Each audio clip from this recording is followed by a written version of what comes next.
Welcome back to Future fabric. আজকে আমরা যেতেছি আমি, সমৃতা, মাম্মা আরও কয়েকজন। আমরা যেতেছি আজকে মুভি দেখতে, অ্যানিমাল মুভি। তো যাই গিয়ে দেন ব্লগটা কন্টিনিউ করতেছি, দেখতে থাকো। আশা করি আজকের ব্লগটা তোমরা অনেক ভালো লাগবে। গাড়িতে বসলে আমার এরকমভাবে ভিডিও বানানোটা কমন, আমি টুকটাক ভিডিও বানাতেই থাকি। তো তারপর আমি বটতলার জন্য আগে নিয়েছিলাম গাড়ি, তারপর দেখলাম যে উনি বটতলাও যাবে, তো সেজন্য এক গাড়ি দিয়ে সময় উঠে গিয়েছিল সেম গাড়িতেই। তো তারপর আমরা সিটি সেন্টারে এখানে এসে গেছি। এখানে দাঁড়িয়ে দাঁড়িয়ে আমরা ওয়েট করছিলাম রোজি দিদির জন্য। তো দিদি আসার পর তারপর আমরা ভেতরে ঢুকবো। ফাইনালি দিদিও এসছে। হ্যালো হ্যালো বলো, এইটা তো দেখো। হেলে হেলে চলো চলো।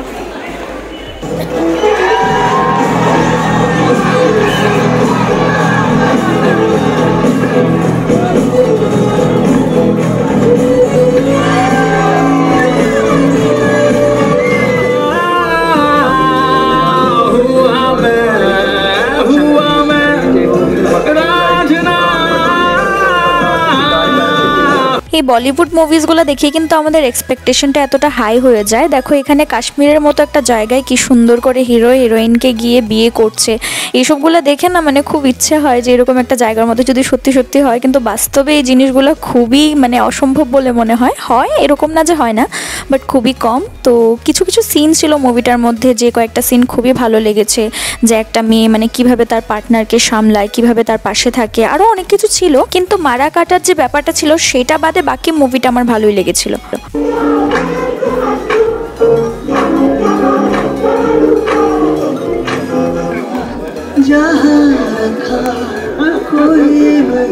মুভিটার মধ্যে রক্তারক্তির যে ব্যাপারটা আছে সেটা যদি আমি বাদ দিয়ে দেখি তাহলে মুভিটা আমার ভীষণ ভালো লেগেছে। ইমোশনাল অনেকগুলো পার্ট ছিল যেগুলো মানে ভীষণ ভালো লেগেছে। তো তারপর আমরা মুভি দেখার পর বেরিয়ে গেছি। এদিকে রত্নদীপদা আছে, দাদার একটা ভাই আছে, আরেকটা দাদা। তো আমরা বেরিয়ে গেছি, আর সমু অলরেডি চলে গিয়েছিল, ওর আরেকটা দাদা এসেছিল বলে। তো এবার আমরা একটু রাইডে যাচ্ছি। রাইডে মানে এখান থেকে বেরিয়ে তারপর আমরা বাইক দিয়ে দাদাদের সাথে একটু ঘোরাফেরা করব। ঘোরাফেরা করার পর আমি আর দিদি দেখছি কোথায় যাওয়া যায়। তো এখানে দাঁড়িয়ে দাঁড়িয়ে অনেকক্ষণ ফটো সেশন করছিলাম আমরা। এদিকে অরিন্দম জুলিয়াসও ছিল, ওরাও আমাদের সাথে মুভি দেখতে এসেছিল। মুভি দেখতে এসছি আর ফটো তুলবো না সেটা কি করে হয়। তো এখানে কিছু ফটোস ক্লিক করার পর আমরা এখান থেকে বেরিয়ে গিয়েছিলাম, আর সাইড ফাইড একটু ঘুরবো বলে আর কি। আর রাস্তাঘাট এত ভালো লাগে আমার, স্পেশালি এই রাত্রির টাইমটার মধ্যে ঘোরার একটা আলাদাই মজা আছে।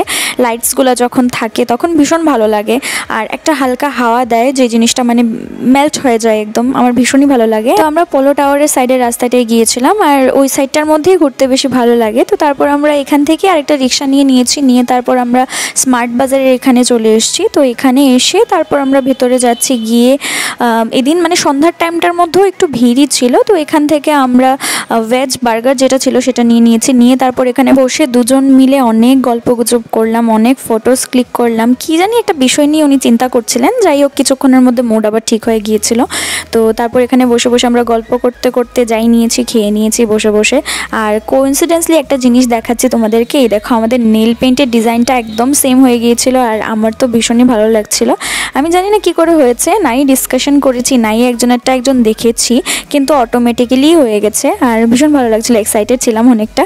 আর আমি বসে বসে এই যে বকবক শুরু করেছি, আর থামার নামই নিচ্ছি না, শুধু নিজের মতো করে যা মনে আসছে তাই বলে যাচ্ছি। আর এই যে একজন আছে আমার সামনে, ইনি আমার সব কটা কথা শোনে, হোক সেটা ভালো মন্দ যাই হোক না কেন, যাই বকবক করি তাই শোনে। আর এই যে দেখো ফেসের মধ্যে পিম্পল উঠে একদম অবস্থা খারাপ হয়ে গিয়েছে। আমার ফেস ভীষণ পরিমাণে সেন্সিটিভ, আমি যদি একটু মেকআপ ইউজ করি যাই করি না কেন আমার প্রচণ্ড পিম্পলস হয়ে যায়। তো সেই জন্য মানে অ্যাভয়েডই করি সবচাইতে বেশি। তো যাই হোক এখান থেকে আমরা বেরিয়ে গেছি। হাঁটতে হাঁটতে দিদির রুম পর্যন্ত এসে এখান থেকে আমি গাড়ি নিয়ে নিয়েছি। দিখাই নেই দে রা পুরা। হ্যাঁ বিটিকে টাটা। হ্যাঁ টাটা।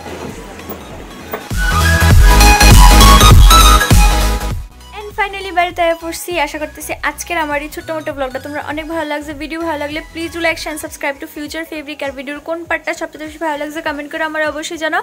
তোমার সাথে দেখাবো নেক্সট ব্লগে খুব তাড়াতাড়ি। ততক্ষণ অবধি stay positive. Hare Krishna, chant Hare Krishna and be happy. জয় জগন্নাথ।